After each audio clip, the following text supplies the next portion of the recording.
Alright, so now we're doing coronal sections, and we're starting from the frontal lobe and working our way back.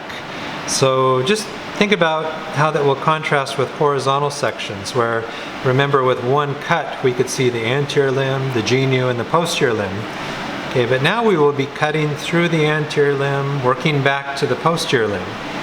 Okay, so what we're looking at initially here is a cut through the genu of the corpus callosum. Okay, so always above the genu we're going to find the cingulate gyrus, or I'm sorry, always above the corpus callosum we'll find the cingulate gyrus, and any blood vessels we'll find around the cingulate are always anterior cerebral artery. Okay, we've just cut through the frontal horn or the anterior horn of the lateral ventricle here. Okay, and so what nucleus bulges into the lateral ventricle? This has to be the caudate. Okay, but what might be a little hard to appreciate is this is the caudate, this is the putamen, and in our next cut we will see the anterior limb become larger here. You really can't appreciate it here, but this is the caudate and the putamen. The anterior limb will be in this location. Okay, and one thing we can see on coronal sections, I couldn't really point out on the horizontal sections, is that there's this little nucleus right here. It's right adjacent to the caudate, and this is the nucleus accumbens. The nucleus accumbens is a really important nucleus in abnormal function in addictive behavior. In normal function, it's associated with pleasure of positive things like enjoying music. Okay, but this is important also when we treat Parkinson's disease, when we give the patient too much dopaminergic medications. It can cause things like a drive to gamble. Okay, that would also be an abnormal activation of the nucleus accumbens. Okay, so other things out here we'll have a better example of as we move further down, but here is the Sylvian Fissure. So again, part of the insular cortex here, branches of the middle cerebral artery. Okay, but remember, this is a very anterior cut, so we're just getting the anterior tip of the temporal lobe cut off here. And so that is exactly where you look for the amygdala. Okay, so this is, most of this here would be then the amygdala of the temporal lobe. And we will see this for several cuts. Okay, but as we move back posteriorly in the temporal lobe, the amygdala is replaced by the hippocampus. Okay, so we see the amygdala in the anterior location. As we go back, we'll find the hippocampus. All right, so let's go back to the next section. All right, so same things to see here: cingulate gyrus, corpus callosum. Okay, here's some of the septum pellucidum dividing the lateral ventricles. Again, the nucleus bulging into the lateral ventricles, the caudate nucleus.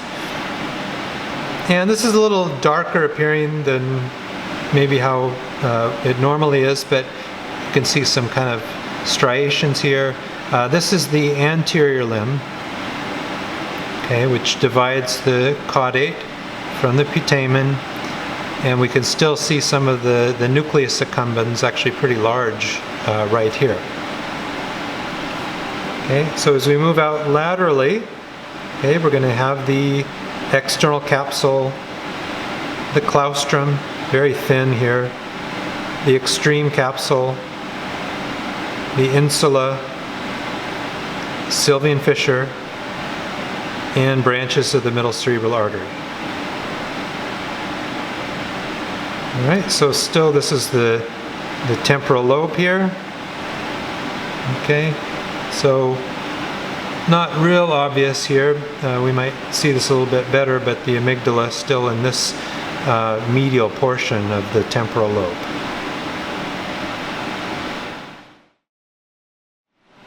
Okay, so we're still making our way through the anterior limb of the internal capsule.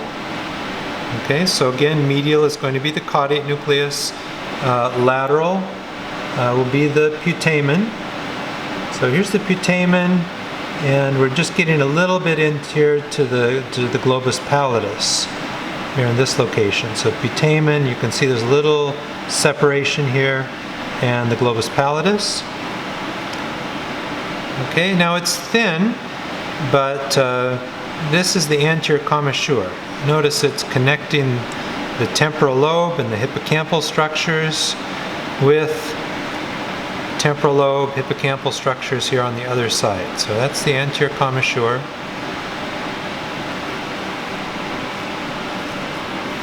Now in this section, so again, this is all temporal lobe here. We can see both the amygdala. Notice it's just a homogeneous mass of neurons here.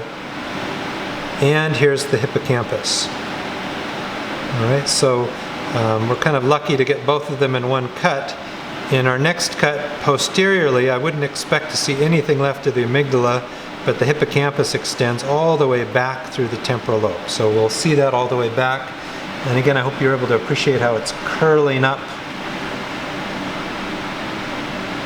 Okay, just notice the difference in that compared to the amygdala, which means almond. And this is just kind of a homogeneous mass of neurons. So in between we have a space.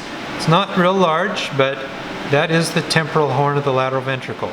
So notice above that we have the amygdala, below we have the hippocampus, and there's some other neurons back here. Maybe let me show you over here. Okay, this is the tail of the caudate. And so again, the caudate, we cut through a C. We're going to see part of the tail here, and then the larger body of the caudate up here. All right, we'll do the same thing here. We follow out laterally from the putamen. We see the external capsule, claustrum, extreme capsule, insula, Sylvian fissure, middle cerebral artery. Okay, and if I didn't point it out, the corpus callosum and the cingulate gyrus above up here. So again, corpus callosum, cingulate gyrus, the lateral ventricles, the caudate nucleus. Okay, and now we are moving back just into the posterior limb of the internal capsule, right here. Okay, so out laterally, now I think you can see the nice separation between the putamen and the Globus Pallidus. And here we can see that the Globus Pallidus has two parts. There's an external part and an internal portion. Okay, the internal portion in particular is real important because all of the output, most of the output of the basal ganglia back to the motor cortex of the brain is through the this internal portion of the Globus Pallidus.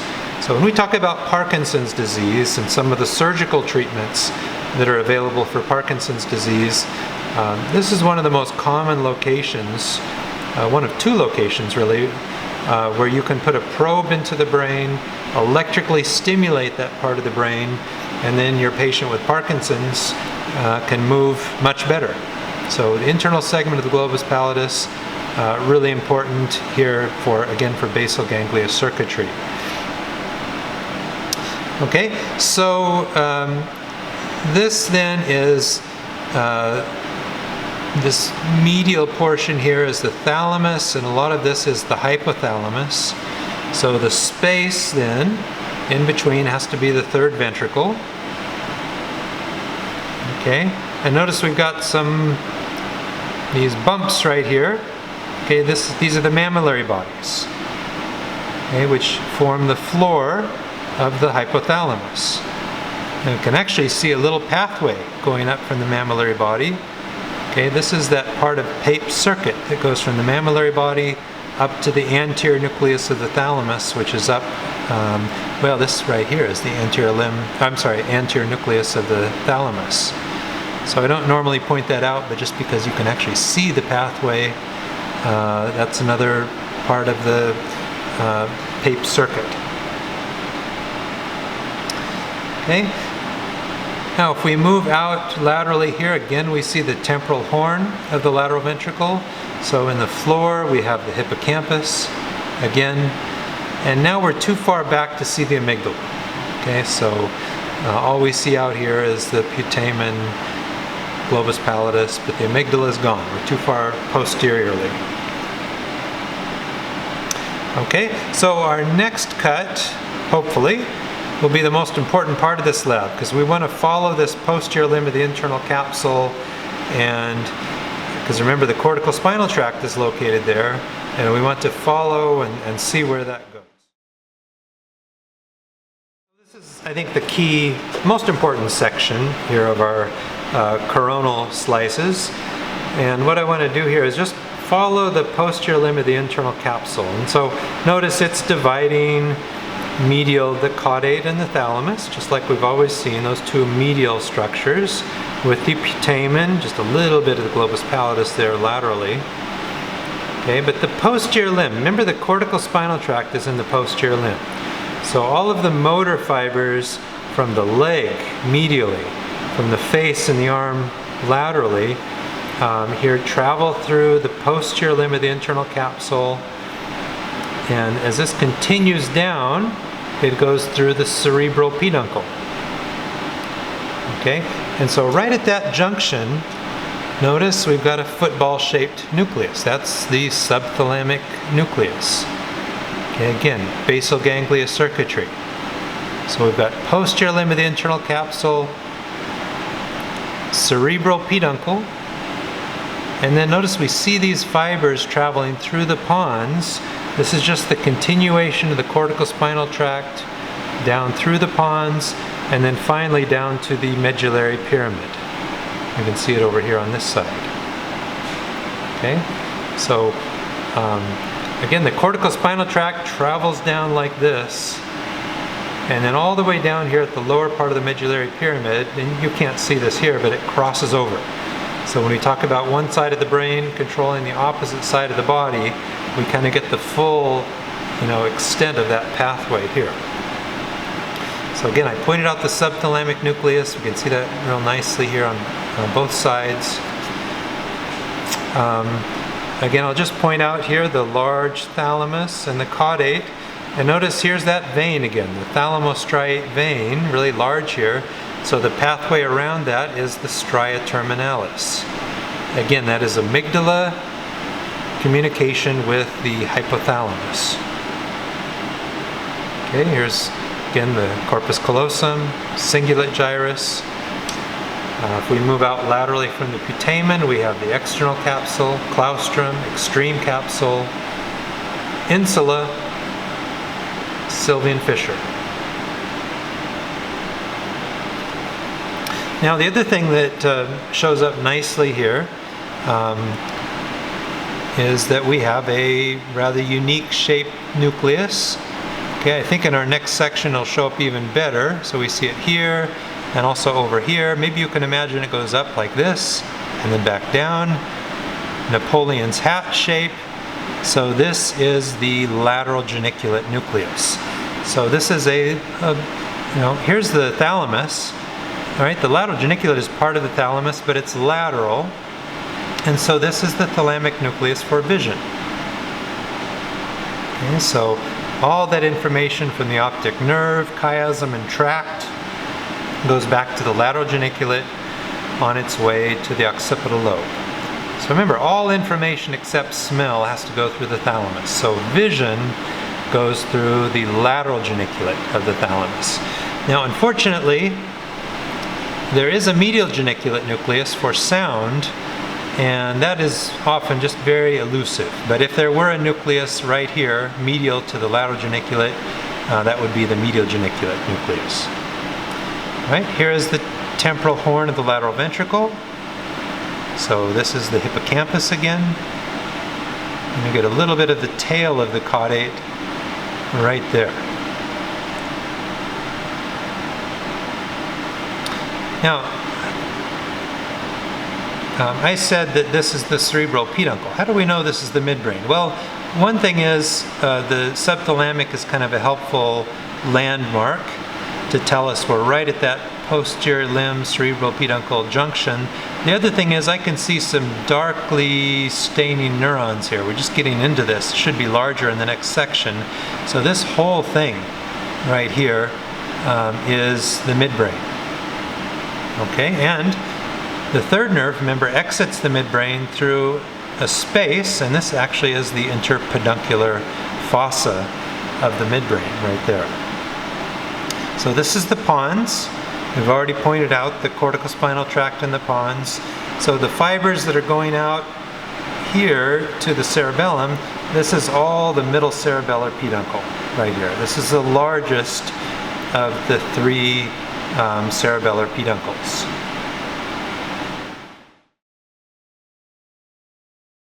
We'll just start from top to bottom here. We've pointed out the cingulate gyrus all the way through, lying on top of the corpus callosum, which is the roof of the lateral ventricles. Okay, here's the third ventricle. So that means this is the thalamus here on either side. Okay, not that much left of the caudate. But again, there's that thalamostriate vein, so the stria terminalis has to be right there. All right, but here we've got a good look at the midbrain. And you can see this really is the middle of the brain. Okay, and so we can see most of the components of the midbrain here. So this is still the cerebral peduncle, continuation of the posterior limb of the internal capsule. So medial to the cerebral peduncle, we've got now the substantia nigra, okay, which is pretty large right here. A lot of dopamine producing neurons. And we've got a good example here of the red nucleus. Okay. So three parts of the midbrain we can see here. The red nucleus, substantia nigra, and most laterally, cerebral peduncle. Okay, I said that we would get a better look at the lateral geniculate as we moved out. And so here again, the Napoleon's hat. And there is a little nucleus right there. So I'm going to call that the medial geniculate nucleus, and that's what it is. So this is auditory information. It's always, lateral geniculate stands out much more. It's always a lot darker. So if you're asked, something medial, a nucleus medial to the lateral geniculate, has to be the medial geniculate. Okay, not much else new to point out here. Lateral to the posterior limb, okay, we're still going to have just a little bit left of the putamen, and again, external capsule, claustrum, extreme capsule, insula, Sylvian fissure, and little branches of the middle cerebral artery there. Okay, as we move down into the pons, we can still see the huge middle cerebellar peduncle right there. And the other two cerebellar peduncles are much smaller, but notice there is a white matter connection here going from the cerebellum up to the midbrain. Okay, so this is the superior cerebellar peduncle. You can see it over here. And down here, there is a little white matter connection here between the cerebellum and the medulla. And so this is just a little bit of the inferior cerebellar peduncle. Okay, but these just pale in comparison to the large middle cerebellar peduncle.